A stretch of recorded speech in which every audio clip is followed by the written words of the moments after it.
The following podcast contains spoilers for The Mandalorian. You must reunite it with its own kind. You expect me to search the galaxy for the home of this creature? This is the way. This is the Bunzerelli Show.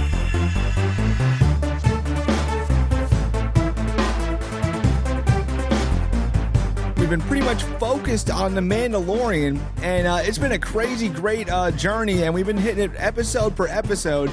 But, you know, after that season finale, I felt like I had more thoughts and I had more things to say.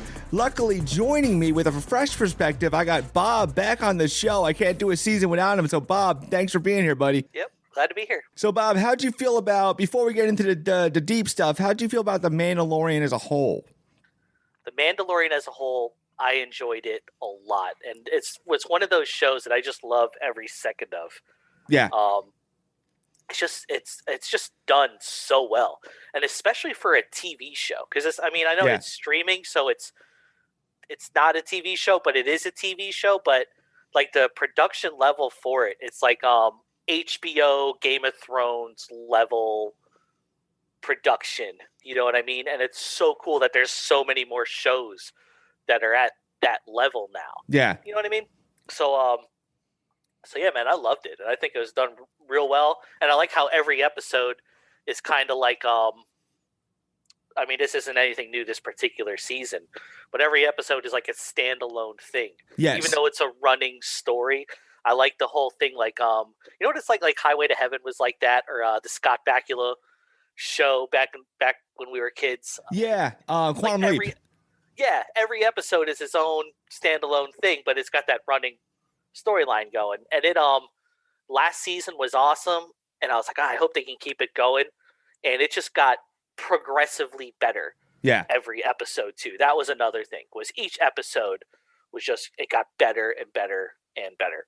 Yeah, it never like kind of rested on its laurels. The heart of the show was kind of like, it had like this this cowboy space vibe, which was kind of like George Lucas's original vision.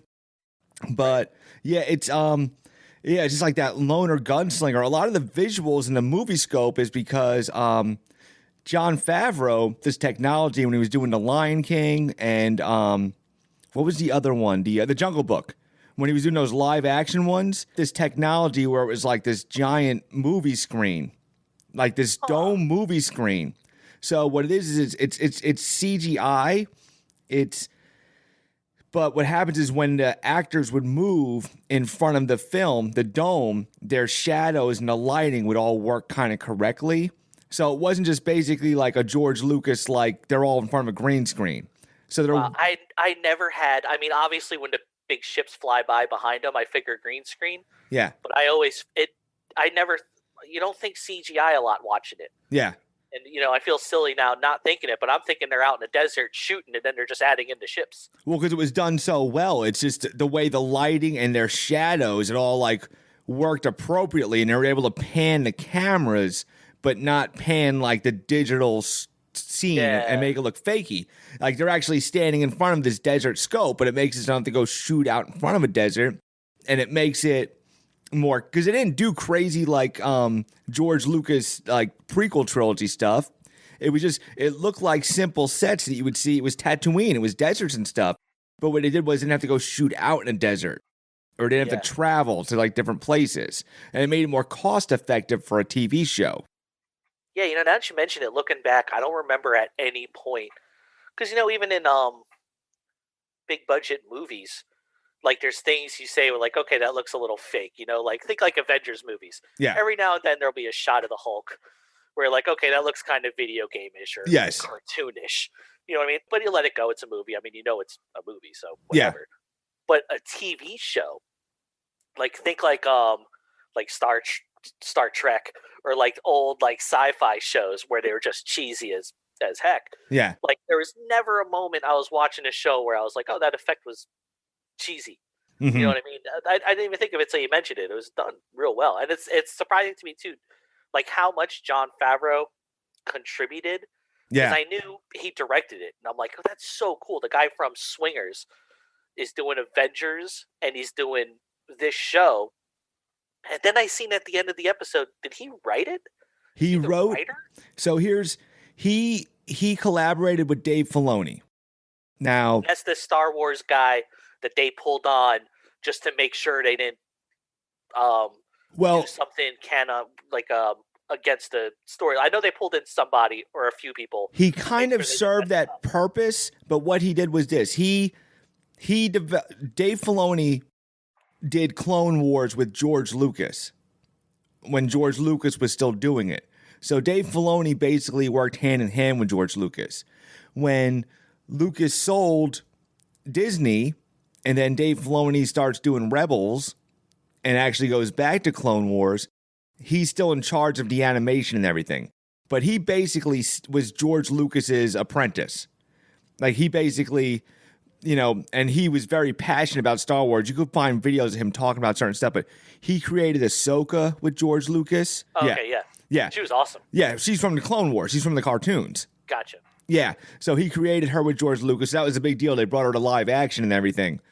And then, so he produces it. He writes and directs some episodes, but him and Jon Favreau basically just talk to each other and discuss the whole thing. What Jon Favreau does is cool is there's different guys direct. He writes most of them. Some of them, like Dave Filoni wrote the Ahsoka one because that's his baby. He wrote and directed that one. And I knew the character looked familiar. I haven't seen Clone Wars. Yeah. Which I have to go see now. But I remember seeing that character on whatever promos or whatever. Yeah, she's Anakin's apprentice. Yeah, so I definitely, as soon as I seen that episode, I'm like, oh, she's from that one show. I got to go back and watch that now. And well, the funny thing is when she first came, she wasn't well received. Like fans were like, what is this? Anakin's got an apprentice, and she was like a younger girl and kind of it's annoying. And she started to grow on the fans to a point where she came back on Rebels. Everyone's like, oh, Ahsoka's back, and this and that. And then they brought back Clone Wars. I don't know if you saw the final season of Clone Wars. I haven't seen either of them yet. Oh, any of them yet. Yeah, the final season of Clone Wars, they brought her back, and all of a sudden they had these advances in the technology. And she was just awesome. So we were all like primed up, ready for her to come to live action. So Bryce Dallas Howard in season 1, do you remember the episode where the villagers fought the walker, the small Imperial walker? Oh, yeah. Yeah, so okay. she directed that episode, and she also directed in season 2 the one where he comes into play with the other Mandalorians. So okay, I remember seeing her name in the credits, and then I looked it up afterwards because I know Ron Howard did one of the movies. Didn't he do Solo? Yeah, he did Solo. Yes. So when I seen her name there, I said, I wonder if that's Ron Howard's daughter. That's how I put all that together, yeah. Taika Waititi, he directed the season finale for season 1, which was awesome. Oh, wow. I didn't even know that. Yeah, he directed that one, which was, and he also voiced IG-88. Oh, yeah, look up which one IG-88 is. That's the droid, the babysitter droid. Oh, yeah, You are protected. Yeah. Dude, that guy is awesome. Yeah, everything he touches is gold. Everything he touches, and he's doing the next. Is he doing the next Thor? He's doing the next Thor. Thank God, because Thor Ragnarok, or not Thor Ragnarok. Was it Thor Ragnarok? Yep, Thor Ragnarok, the one Hulk. Yeah. Yeah. Thor Ragnarok was so good. Yeah, we did that, didn't we? Did we do that episode? We talked about it when we did the Avengers one. Oh, okay. We kind of talked through all of them. So yeah, we have talked about it because we talked about like he was slated to direct the Guardians 3 when the James Gunn thing happened. Yeah. And then all of a sudden, like James Gunn came back. It was cool. But Taika Waititi could have done it because he made Thor. He basically used the Guardians formula on Thor. You know, we should try to get people to put in more complaints about James Gunn. And then we can get the Waikiki guy. To get more movies. Well, he's supposed to do. There's a couple people that were noticeably absent from this season. One was Dave Filoni. All he wrote was Ahsoka. What it turned out was, like, he wrote a couple on season 1. What it turned out to be was he's busy developing the Ahsoka show now.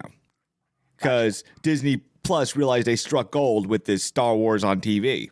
Oh, is that one of the I was going to send you a screenshot of all the ones that are coming out next year, and I haven't gotten around to looking into all of them. Is that one of the next ones? Yeah, Ahsoka.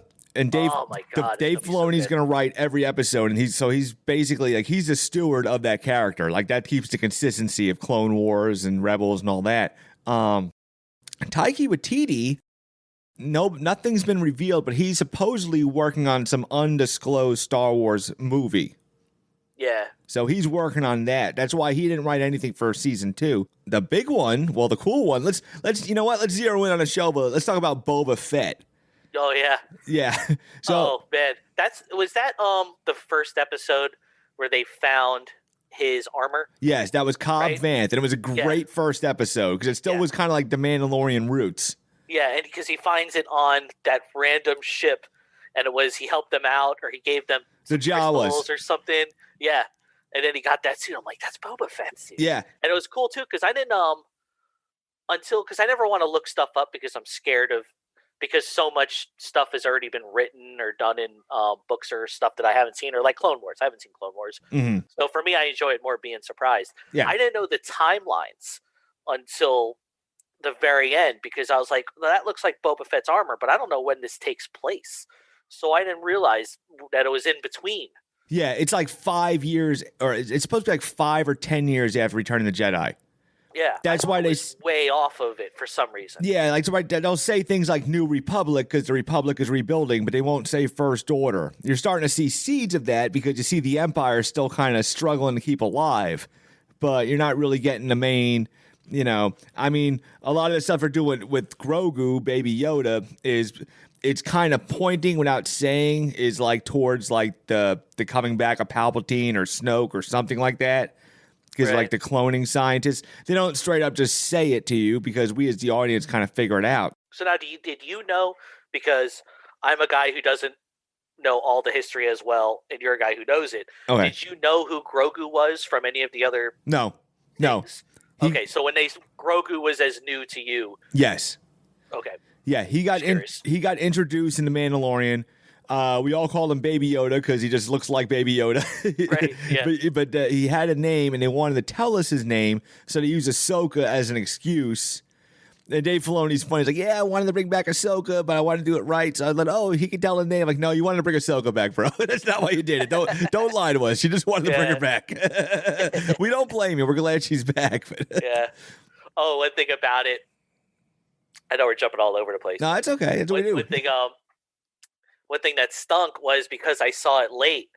I seen Mark Hamill posted on Twitter. I stayed off Twitter because I was like, I'm not going to see any spoilers. Yeah. And then just out of habit, I went on, and he posted, did anybody see anything good on TV lately? And I was like, oh, damn it. Now I know Luke's in it. Oh, you caught it from that. That's funny. I caught it from that. So I was still on. I just, right after I seen that, and I was kicking myself because I'm very good usually. Like, that show is one of those shows that's so big. You have to watch it the day it comes out. Yeah. Somebody's going to ruin it for you. No, I do. You have to watch it. Or else, especially me, because I work on the computer all day. Yeah. So, in between things, I'm skimming the internet. And you just, the headline will show you something. Yeah. Like the headline showed a picture of Luke. Yeah, it'll say, how they made Luke happen. Yeah, exactly. So I'm like, great, I know Luke's coming. And it's not it'll say, caution, spoilers. Like, that is a spoiler. Yeah. I think it was episode 5 because I made a mental note because I wanted to tell you when it happened. It was the episode with her. Ahsoka Tano. Yeah, to where she says, oh, you got to take him to the mountain and he'll call and then a Jedi will come for him. Like, well, I know who the Jedi is that's coming. But I still enjoyed it just as much, and it was done so well. Yeah. And even like him coming at the end, it's amazing technology that they can do. Yeah. I mean, that looked fine. I mean, it looked as good as possible, Let's do Boba Fett, and then we'll get to Luke. The cool way they did with Boba Fett to bring him back, and I mentioned it before, but I want to tell you my Boba Fett theory. But first they introduced his armor before they introduced him. Yes. So it's in the back of your mind. Like his armor's badass. Boba Fett's in your mind. It's like, oh, Boba Fett is in this world. Yeah, he's around. Somewhere. He's something. Yeah, it prepared you for it because without that, when he first comes on, you might not have recognized him. Yeah. I had him in mind. And even at the end, they show like Tamora Morrison, which if you're like, you missed it, but if I showed you the picture of Jango Fett, you'd be like, oh, yeah, okay, same actor. Yeah. He's a clone, put it together, but it kind of seals the deal. But then when Boba makes his return, they showed him, they've already established the armor's badass. So then they show him hand-to-hand combat. Yes, and it was the best hand-to-hand combat they've showed in that show. Like I remember watching it, and it was the best fight scenes in that show. Like Mando's stuff was awesome. Don't get me wrong, and that makes it. And the wrestler girl that's in it, Cara Dune. her fights. I mean, that's what she does for a living. So played by Gina Gina Carano or Serrano or Gina Carano. That's what it is. Yeah, her stuff was awesome. But like you said, Boba Fett, we've already seen Mando's suit, which basically is the same as Boba Fett's suit. Yeah. So for him to do the best ass kicking of everybody with no suit made it that much cooler. You know what I mean? Yeah. Yeah, and I enjoyed that a lot. And then when he gets the armor, because once you see him look, and then once you see that bomb drop, and it's just the guy who, and this comes into play because the guy who directed that, I watched the Star Wars Gallery. Yeah. So Robert Rodriguez, who did some kind of pulp Quentin Tarantino style stuff, I think maybe Machete, but something along those lines, that kind of movie. But he's like, yeah, I'm like, I love Star Wars as a kid. I'm bringing Boba back. I had the Boba Fett action figures. It's like, I had to do it right, man. I had to make him badass. And he was badass, but he wasn't Din Djarin. He was his own character. But that was like they built on him so much, and it took nothing away. Din Djarin. Yeah, it took nothing away from any of them, from any of the movies. Because with the other movies, it was such a small part, but he was always so awesome. Yeah. But they didn't get too much into his storyline. So it was like it was cool that they were able to sort of like embellish on it, without hurting anything, and still be equally, because he always looked menacing and badass, but you never saw him do anything badass. Yeah, like as opposed to original Anakin. When we find out who original Anakin is, it's like, all right, you're taking a little bit away from Darth Vader. Yes, you're taking away from the mystique. That's what I'm trying to get at. There's no it didn't take anything away. Like even it was so out there, and you didn't know anything about him, which made him cool. Mm-hmm. And even knowing the little bit that they gave you in Mandalorian, you're still cool with it. I have a theory about how Boba Fett survived, and I think they set up. I thought we were going to see it in the season finale. He was going to have a flashback of it because they put the pieces in front of you, kind of, because he fell into the Sarlacc pit, right? Oh, the mouth. Yeah, in Return of the Jedi. That was the Sarlacc. Yeah. And they said the Kratos dragon probably ate a Sarlacc. So I was imagining this scene where the Krayt dragon, like moments after you see Luke and Han, like the back of them going away in the speeder, the Krayt dragon attacks a Sarlacc. They already showed it spits that acid venom. Right. So he bites, and you see Boba frantically like crawling out. He's all burned up, and he just like shakes his armor off. Something to that effect. But I thought they would show, because they showed he knew Cobb Vanth had his armor. And I don't know if it was at that moment or before, but it was just something I was like, I was hoping to get an answer to that. Not that I need one. Well, hold on. Was he, I haven't seen that movie in years. He was still in the armor when the monster ate him, right? Yes. Because you never seen him without the armor in the old movies. Okay. So Mandalorian got eaten by a very similar dragon or worm or something. Well, the Krayt dragon, yeah. And he just shot his way out of it. Yeah. So we seen that if you're wearing that armor, you could shoot your way out of that thing. Yeah, I guess it's probably even simpler than I thought. Yeah. Yeah, it's like, okay, we know it can be done. Yeah. Because I was thinking that when he did it, it was like, oh yeah, his Boba got eaten by one of those too. Yeah, I guess it's a little simpler than I. Yeah. We saw, actually, that's why they showed. You know what? I bet that's why they did that. Yeah. Okay. They're like, but Boba Fett, wasn't he eaten by that worm monster? Is, you know what? Just have a different worm monster, Mandalorian, shoot his way out of it, and that guy with the podcast, he'll see it and he'll tell everybody, and it'll be all right. You know, when you simple it down like that, mine was all complex and everything. I was like, oh, you know what? It's that simple. Yeah, they get eaten, they're fine. Yeah, you don't have to show. We showed it once. You seen it. Even Grogu got eaten by some kind of giant fish, and he was fine. He was in a little shelter. And that's the first episode, wasn't it? Was that the first episode where he found Boba Fett's armor? Yeah. And then it ends with meeting the Sand People, and then Mando shooting his way out of a very similar worm monster. I feel like I'm onto something here. Yeah. I think this was not just me coming to something. I think this was intentional. Yeah. I guess it's a lot simpler. Okay, so let's get to the because we're hitting the big things. We could dump around if we go there, but the Luke stuff. So when Luke appears, it was funny how they kind of doled that out because first like the X-wing shows up. The X-wing like in the security camera. Yeah, but Just they pull it in into like a driveway. and it took me for a couple loops a couple times because I thought Luke, and I'll tell you what I thought was going to happen with Luke. I thought Luke was coming before any of the spoilers. I thought he was going to be the big ending somehow, some way. I thought it was going to be on a smaller level.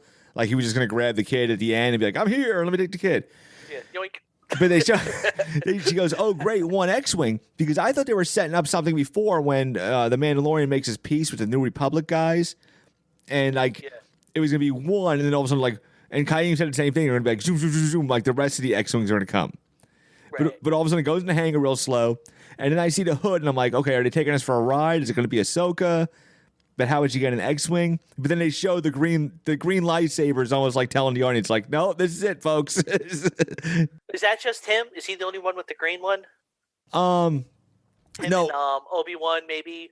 Like, is that just old movies, no guys? Obi-Wan, like in the prequels, there was probably a bunch of guys that would, like Yoda had a green one. Which obviously it wasn't Yoda, and a couple other guys probably did. Like Sam Jackson had a purple one, and then but in the OT, Obi-Wan had a blue one.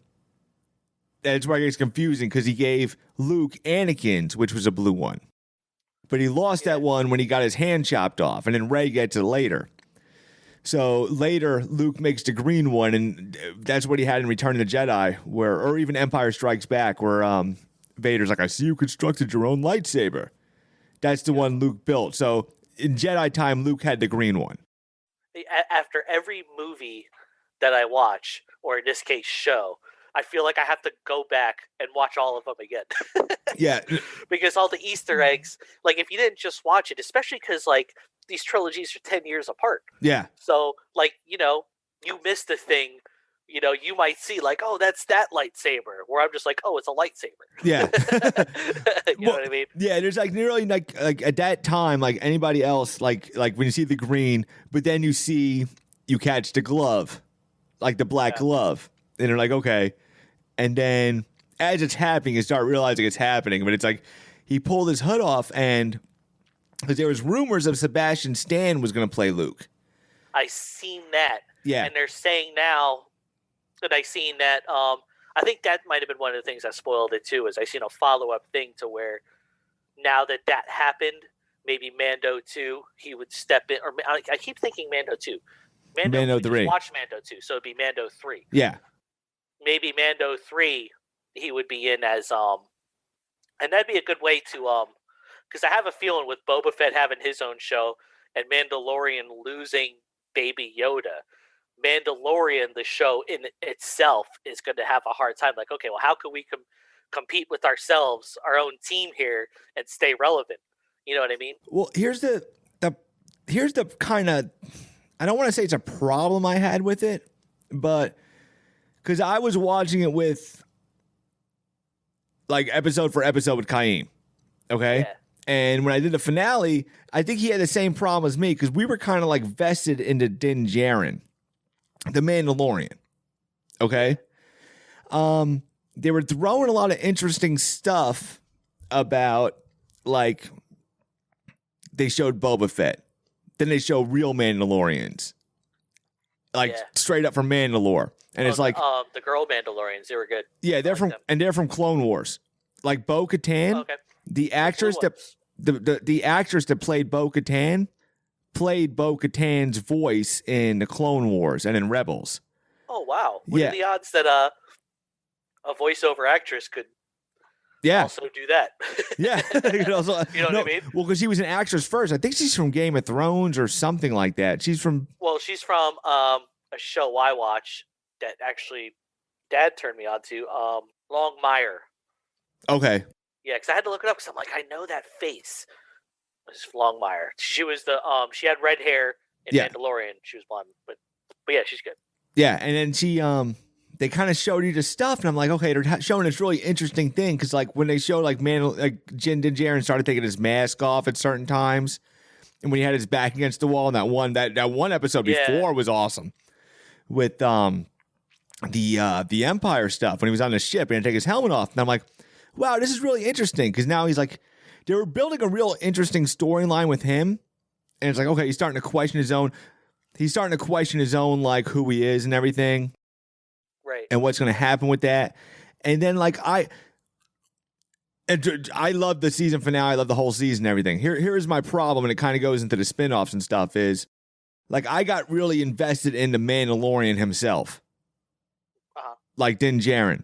And like, I thought, I kind of knew the Darksaber fight was happening. They were setting it up. He had the Beskar spear.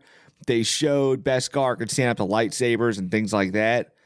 And I thought that fight was going to be longer than the Luke scene. You wanted Mando to be the guy to save the day. Yes. Yeah, and I don't know if I thought it at the time, but I completely see that. So yeah, but that's interesting because if you're looking at Mandalorian in itself, just a show on its own with everything else aside, yeah, that's a great point that Mandalorian should have been the guy to save the day. Yeah, because we're watching him; it's all about him.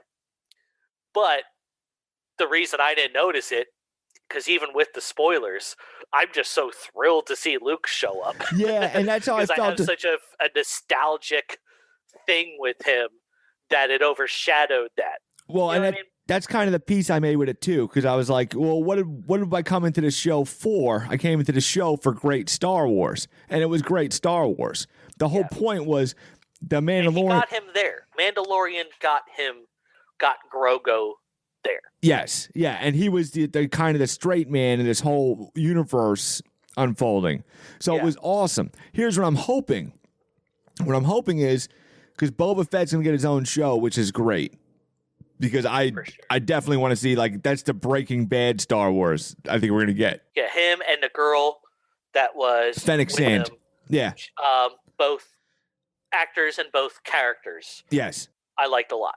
Yeah. And it looks like they're, I would assume they're both going to go into yes, Boba Fett. They're both doing Boba Fett, and the director who directed his debut episode, not the first episode, but the episode where Boba puts on the armor. Yeah. He is going to be an executive producer on the Boba Fett show. First thing I thought when I seen the after credit scene that they're going to do that show is how is Mando going to compete with that? That's going to be tough. Like I said, losing Grogu, it's going to be a tough because it was good all this time, and it's not like Baby Yoda was cool and all, but it's not like it wasn't the whole show. What was good about it was it helped me to get my kid to watch it with me. Yeah.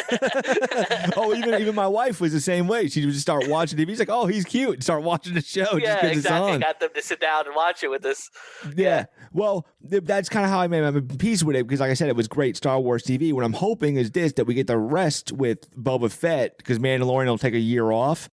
That by the time Mandalorian comes back, they'll figure out what they're going to do with him. And it's going to be like, yeah. Because, they can only do that Grogu thing for so long. How is it going to do like every season he's running around with Grogu? It's going to get stale. So it was a great ending for Grogu and I guess the point being is if the Mandalorian didn't end, then nothing was really lost because he still has an ending coming. Well, where this storyline could go. And you make a point, like how far can he get? Because I remember when the Baby Yoda first showed up, and that's the first thing I thought. It was like, oh, okay, it's just gonna be a cute little Muppet. How long is this gonna go? Mm-hmm. And they really got as much out of it, more out of it than you'd think, because it didn't focus much. It wasn't just the end of every episode. Baby Yoda used the Force. He only used it like 3 times. Yeah. And it was, and it didn't even really change the plot line. Mm-hmm. You know what I mean? But where I would like to see Mando go is one thing when the Clone Wars real Mandalorians came. Yeah. The female ones, the blue ones, when they came, they raised an interesting thing saying how when he wouldn't take off his helmet and they took off theirs, and they're like, "Oh, you're in that faction of it." Yeah. Where it's like a cult. Yeah. So that's where the third one could go because he took off his helmet again for the kid at the end of it. Yeah. And it's like, I want to see him working that out. Yeah, Like, that's what I wanted to see. Cult, is he in this, the cult? He's in the cult of it. Is he going to want to look into that? Is he going to look, like, oh, you stole me from Yeah, the family? And that was the interesting. It's a whole looking back thing on that. That was the interesting character development, because you were seeing like, okay, I've lived my whole life by this creed. I don't even know what this creed is anymore. Like, what is real? Like, these are real Mandalorians. Like, I'm not even doing the real Mandalorian thing. This is, Yeah. And then you got the first episode. The guy took off his helmet. It's like, oh, he's not a real Mandalorian. Yeah. But then when they did it, took off. They're like, no, we are the real Mandalorians. Yeah. Now it's like that opened something up. Yeah. And they did not go back to that. So that's an unanswered thing. And I'm not saying in a bad way. I'm saying in like, that's something that. No, it's a good point. You can make a whole season out of that. Easily. No, it's a good point, because that's what I'd like to see. I would like to see. Yeah, I want to know that. The whole thing with the Mandalorians, when they first started bringing them in Clone Wars and in Rebels, and they started doing it, because it was always like, okay, Boba Fett wears Mandalorian armor. Like, Boba Fett was a fan favorite character just because he looked cool.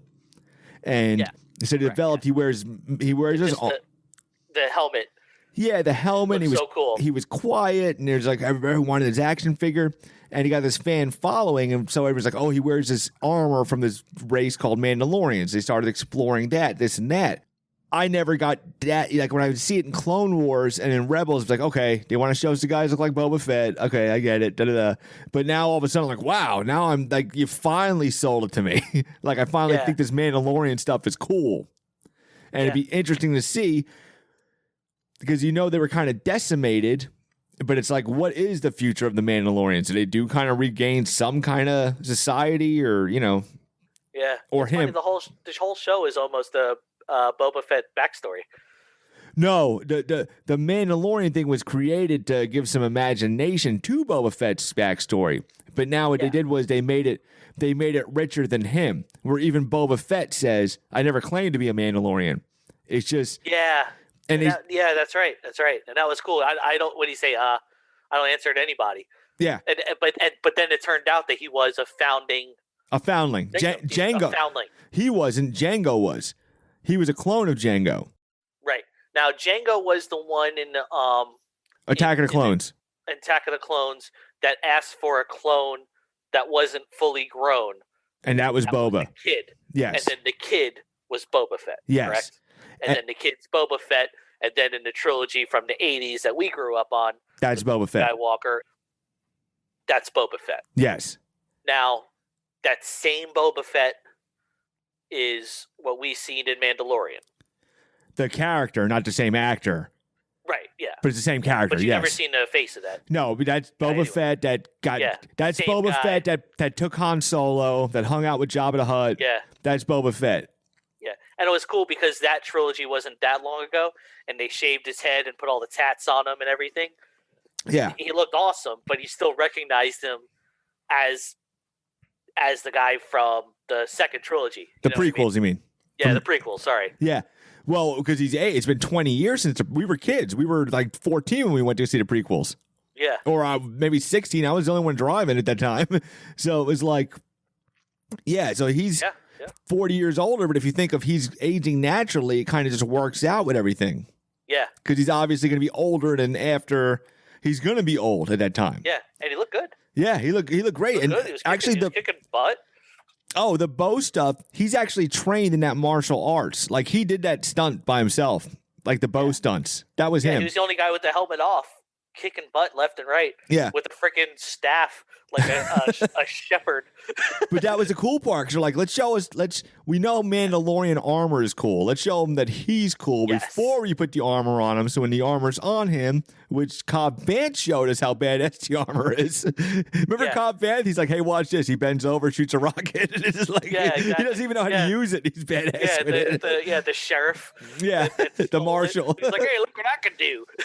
That episode was... that showed what Boba Fett, how awesome he was.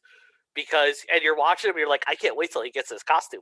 Yeah, or his suit. I can't wait till he gets his suit. Watch what he does then. It was the best way to do it, instead of like the way to sell us, because show us he's badass first, and then you see him look at the hanger, and you're like, oh, come on.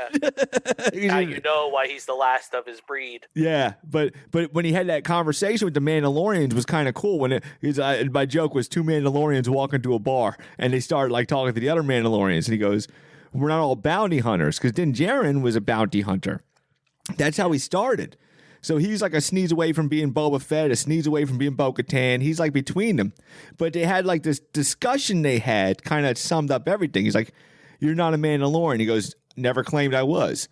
But this is my father's armor. And Din Djarin's like, you got a right to that armor, because Jango is a foundling. I wasn't never sure if Jango's armor was Boba Fett's armor. But it had all the nooks and crannies. Like if you look at a picture of Jango Fett, everything lines up perfect besides it being silver. And then even Boba Fett shows in the show, you can spray paint armor. It's that easy. Yeah. You know what I'm saying? I was wondering if because the armor was older and busted, I thought he was going to end up Mandalorian. Remember how he got the staff? Yeah. For a prize at one point, and it's worth so much money. He says, I bet he sells that and upgrades Boba Fett's armor, because even when Boba Fett put it on, it looked like it was missing spots. Yeah, like, I bet he fixes them up. Well, there's because first he wasn't wearing the same clothes, which he wouldn't just have the same jumpsuit on under. But I liked him with the MC Hammer like pants going. It had like that kind of like, I like his like sage like kind of thing he had going on. Yeah. But the cool thing I did with him, because he has his own code of honor. So even though he went along, he goes, hey, I owe you because you gave me my armor back, this and that. But as soon as he was done, he's like, oh, back to me the bad guy. I'm done. I did my job. A little off topic, but it's on topic. How cool were those black robots in the Death Troopers episode? Yes. And that was there was a couple important parts of it, because the way the one beat the hell out of Din Djarin at that one part, and even Giancarlo Esposito, Moff Gideon. It's funny, I remember the actor's name before the character, but Moff Gideon, a.k.a. Gus Fring. But he goes, he goes, you had trouble with one, because they showed you how menacing, because I don't know if you saw, because I watched it a couple times. That was a great fight scene, the one kicking his butt. And it was good to see, too, because you don't want to just see, it's like, oh, well, they could just use magic and kick their butts. Yeah. So it was like, no, it's nice to just see, like, no, at some point something's going to beat the crap out of this guy. Yeah, like he isn't just all powerful. Yeah, especially because it's not Luke who has magic at his fingertips. Yeah, or the Force at his fingertips, which is basically the same thing. Mandalorian's a dude in a suit. Yeah, so this Jedi fueled robot. And what's cool about that too? I mean, I got nice TV and nice sound system, so maybe that helped. But I felt the weight of those robots when they walked. You know what I'm saying? Like whatever they did with the sound. Like like doom, doom. But you just felt like when they were beating the crap out of him, you're like, oh God. Did you notice the wall behind Din Djarin's head? Yeah. I watched the first time. I'm like, into the wall. Yeah, I watched the second. I'm like, there's a dent in the wall. Like his helmet's fine, but that wall's taking a beating. Oh yeah, no, I noticed that every hit. But it established how menacing they were, and it made it so there's it's like definitely an impending doom, and that's what made Luke's rescue so much better, because it made Luke look that much more badass. Yeah, because he wasn't just lightsaber and stormtroopers, which we've seen. Yeah, it was like we already seen like, oh my God, these things, and it made you feel it more. They did it so well. And he wasn't doing crazy Jedi backflips or nothing. He was just doing smooth, like he had his little Darth Vader hallway scene. He was just like, yes, it was a Darth Vader hallway scene, which, my God, how great was that? Yeah. We'll do a show about that tomorrow. Yeah. But it was that scene, but I loved how they did it through the security cameras. Yes. And like you said, there was no fancy nothing, but because you knew the weight of them and how heavy and intense and crazy that they were, and what Mando just went through with them, it made it so you could just see him swiping at him through the security cam, and it was still sufficient. Like Mandalorian Din Djarin stopped his own season finale to watch Luke Skywalker. He's just like, him and Grogu are just like, hang on, this looks awesome. They're just both watching. They're both watching TV. Gus walks behind him. He's like, don't mind me, guys. He's like, hey, oh man, you gotta get in on this. Like, hey, you guys gotta see this. This is awesome. Oh man. Like, you don't think he's coming here, do you? Like, I hope not. And Mark Hamill. So they de-aged Mark Hamill for that. Going back to the Sebastian Stan, it was de-aged Mark Hamill. Mark Hamill was like, he mentioned it, and today he did another tweet. He's like, guys, I didn't know what I needed till you guys gave it to me. Like, he was so grateful because he was not happy with his portrayal in Last Jedi. Like, that was kind of common knowledge. He was just like, this ain't the Luke Skywalker I know. This is, and then he... I wasn't either, with them drinking that milk and just a older blob. And then he would backpedal. He'd be like, look, we're just people trying to make a good movie. I understand. But you could kind of tell he just wasn't happy with it like the rest of us. But he was real happy with that. So in the end, like I said, we got good Star Wars. Here's my thing was I wanted the Darksaber fight to be as cool as the lightsaber fight. Yeah. I'm not complaining. I'm not saying because if Grogu's story's over, so he got his epic finale. Din Djarin's isn't. So Din Djarin could take that Darksaber and fight somebody else and have a cool fight. So I guess it kind of answers its own thing. I've had more time. What was the end with the Darksaber? I forget. He beat Moff Gideon in battle. So the problem is so he has it. Did they ever wrap that storyline up? No, it was just like a problem. It's an unfinished business because Bo-Katan wanted it. But she won't take it from him. Yeah, which is dumb. Oh, maybe that's the whole next season is him ruling the Mandos and dealing with his cult faction of them. I don't.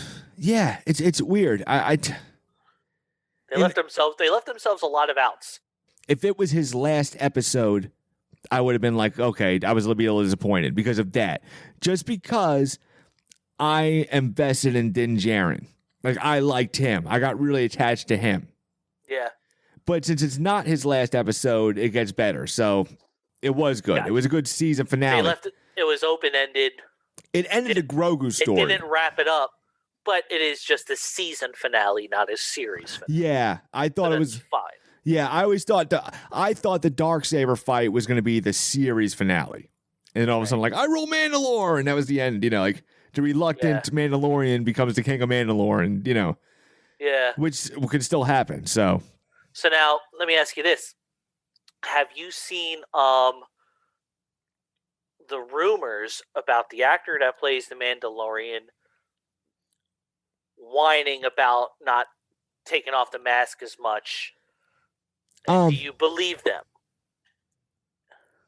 It was rumors, and then the rumors kind of disappeared. And they kind of resurfaced. And I was listening to another podcast about it, and they were like, they kind of said, I was like, I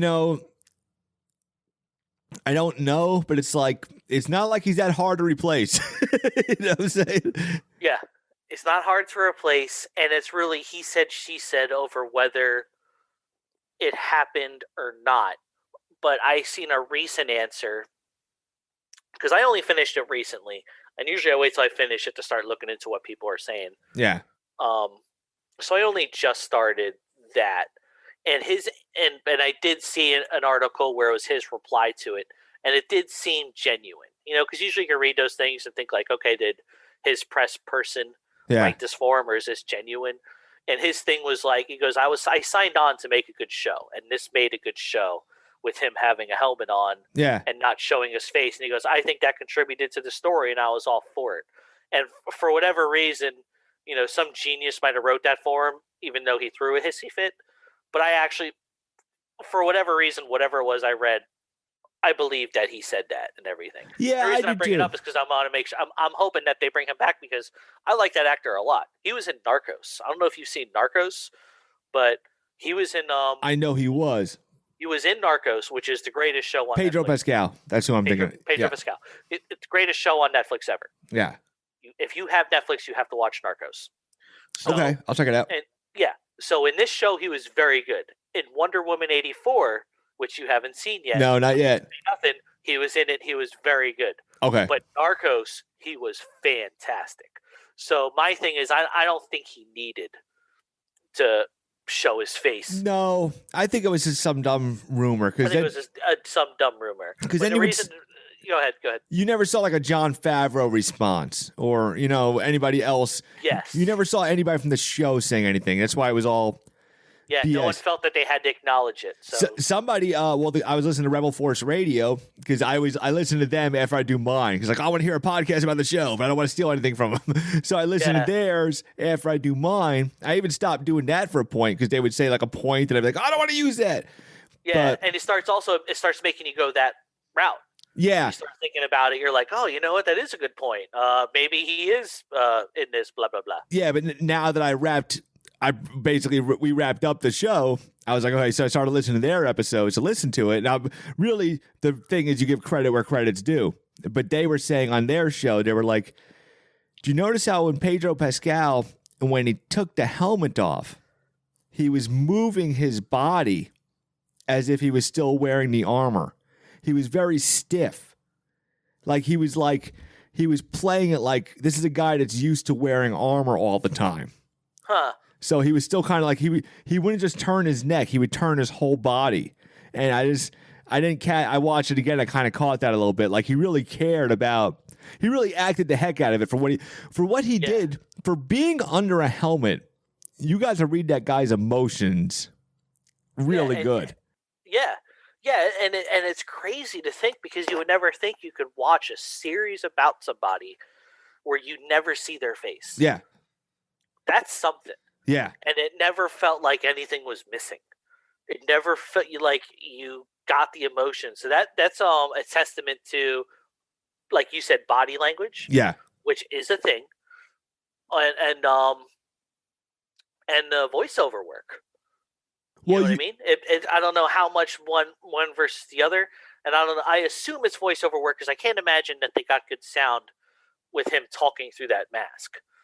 Well, no, he either overdubbed them or he had a microphone under it or something. But if you even think about when he first turns Grogu in, and it's like, what are you doing with him? And the way he's looking at Grogu, and all of a sudden he has the ball, and he's looking at the ball, and he's just like, and you kind of know he's gonna go get him, kind of stuff. Yeah. You know? Yeah. Yeah, and even him and Grogu have silent moments on the ship, like you said, with the ball passing it back and forth. I guess those are just good direction. Yeah, That's good. Really well. It was a good. It was a show done by guys that are passionate about Star Wars. I mean, Jon Favreau's made Iron Man, and Jon Favreau's got a million projects going. Like Jon Favreau's fine with money. He didn't do it. Yeah. He did it because he wanted to make good Star Wars. Dave Filoni wants to make good Star Wars. They aren't, because it's a TV show, there's not like a big movie studio behind them like, hey, we got expectations. We got to make $50 billion, this and that. It's like. Yeah, that's true. Yeah. It's $6 a month memberships. It's just stay true to the story. Well, as opposed to sell tickets. That's why the cartoons were so good. Think about like the sequel trilogy. Think about it. It was like Force Awakens comes. Everybody's like, yeah, this is awesome. Yeah. And then like Last Jedi, like Rian Johnson was like, let me try something a little wacky and mess people's minds up. And then I was like, this stinks. And they're like, everybody's like, go back to Force Awakens. the third one. Too much money, too much pressure. Yeah. There's no pressure in this. Even like the other shows coming out, I think probably they kind of learned, hopefully they learned to like back off. Oh, one show's coming out, the jump off, but the Obi-Wan show's coming out. I know, that's insane. Ewan McGregor and Hayden Christensen. I love him. And Hayden Christensen. I didn't know Hayden Christensen was in it. Hayden Christensen just recently signed on to play Darth Vader. And everybody's like, oh, but if you think about it, Darth Vader... He was. I'm sorry to cut you off. No, go ahead. He was good. I like Hayden Christensen, the actor. Yeah. I have complaints about those movies. Yes, everybody but I like him. Yeah, and even his portrayal of Darth Vader, because everybody would say his wooden acting and his wooden tone. But if you think about Darth Vader was very wooden. Darth Vader was an animated guy, so that he was trying to do something, and they kind of salvaged. What the Clone Wars did was it kind of filled those gaps, and it made Anakin cool and Obi-Wan cool. Like you kind of got to learn more of their friendship. That was the important part of that cartoon. It kind of like explored that more. But yeah, they're gonna do. So Hayden's gonna appear as Darth Vader because he does say to Obi-Wan like, "You never should have came back, old man." So like Darth Vader can't. That was missed. Well, Darth Vader can't go to Tatooine because there's no way Darth Vader goes to Tatooine and doesn't sense Luke. You know what I'm saying? Right. Obi-Wan needs a reason to go out. I think maybe it's because he thought he killed Anakin at the last end of Revenge of the Sith. So you might overhear somebody goes like, "Oh yeah, the Darth Vader guy," and he's like, "Darth who? Excuse me? Oh shit, I didn't kill him." There's something to that effect. Did you see they're doing a Lando? There's a Lando show coming too. And they was that announced?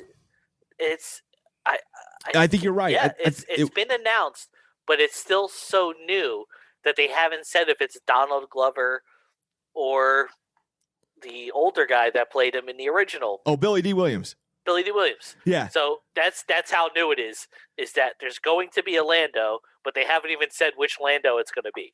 And honestly, I'm happy with either of them. I'm happy with Donald Glover was good in the movie. Could have been better in Solo. Yeah. Solo was good. I enjoyed it. It could have been better. It was good. It was just safe. It was just like, zoom. Yes. And like you said, with the movies, there's so much pressure on them. But with the show, and another thing with Mando, too, you got to think is that was only half-hour episodes. Yeah. That was my first complaint with it when I watched it. When you're watching it, when you're waiting a week and you only get a half hour, you're like, are you serious? Like only a half hour of Star Wars, I got to wait a week? Yeah. You know, I, for whatever reason, I fell behind, so I got to binge it all at the end. But you know what? There's a thing with, and this is off topic, but still, there's a thing with watching something every week versus binging it that I read something interesting on, where they says, when you watch an episode, like you watched them as they came out. Yeah. I binged them all in a day. Mm-hmm. So you watch them as they came out. So you see an episode, you sit and you reflect on that episode for a week. Yeah. And then you watch the next episode. Yes. I sit and I watch it in a half hour and I just hit skip intro and I watch the next one. No thought put into the one before it. Yeah. Which is probably explains a lot of how like my feelings were, because I was thinking about Din Djarin for a week. Yeah, and you're thinking about it, you're like, they should really do this, they should do this, and this is still not tended to, this thing. And it's an interesting dynamic, and I'm not saying right or wrong, bad. It's just the way, yeah. It changes television for you, because Game of Thrones, for instance, an hour-long show, and you watch it, and it's big plot changes and characters dying, and you're sitting on it for a week like they killed freaking. I can't believe they killed him. And all week you're trying to work and you're just spacing out. You're like, I can't believe they killed him. He's dead. and nothing's getting done. Yeah. I haven't done the dishes. I'm still done the dishes. You're just in bed, curled up in the fetal position. You're just like, I seen Boba Fett's armor, but. Well, hey, Bob, I think we touched a lot of good ground and we made some good points, but definitely looking forward to the future of The Mandalorian and seeing what's coming down the road. So, like I said, it was a very rich, deep show, so I'm glad I got to delve back into you. Always a pleasure having you here, Bob. For sure, buddy. I'll talk to you later.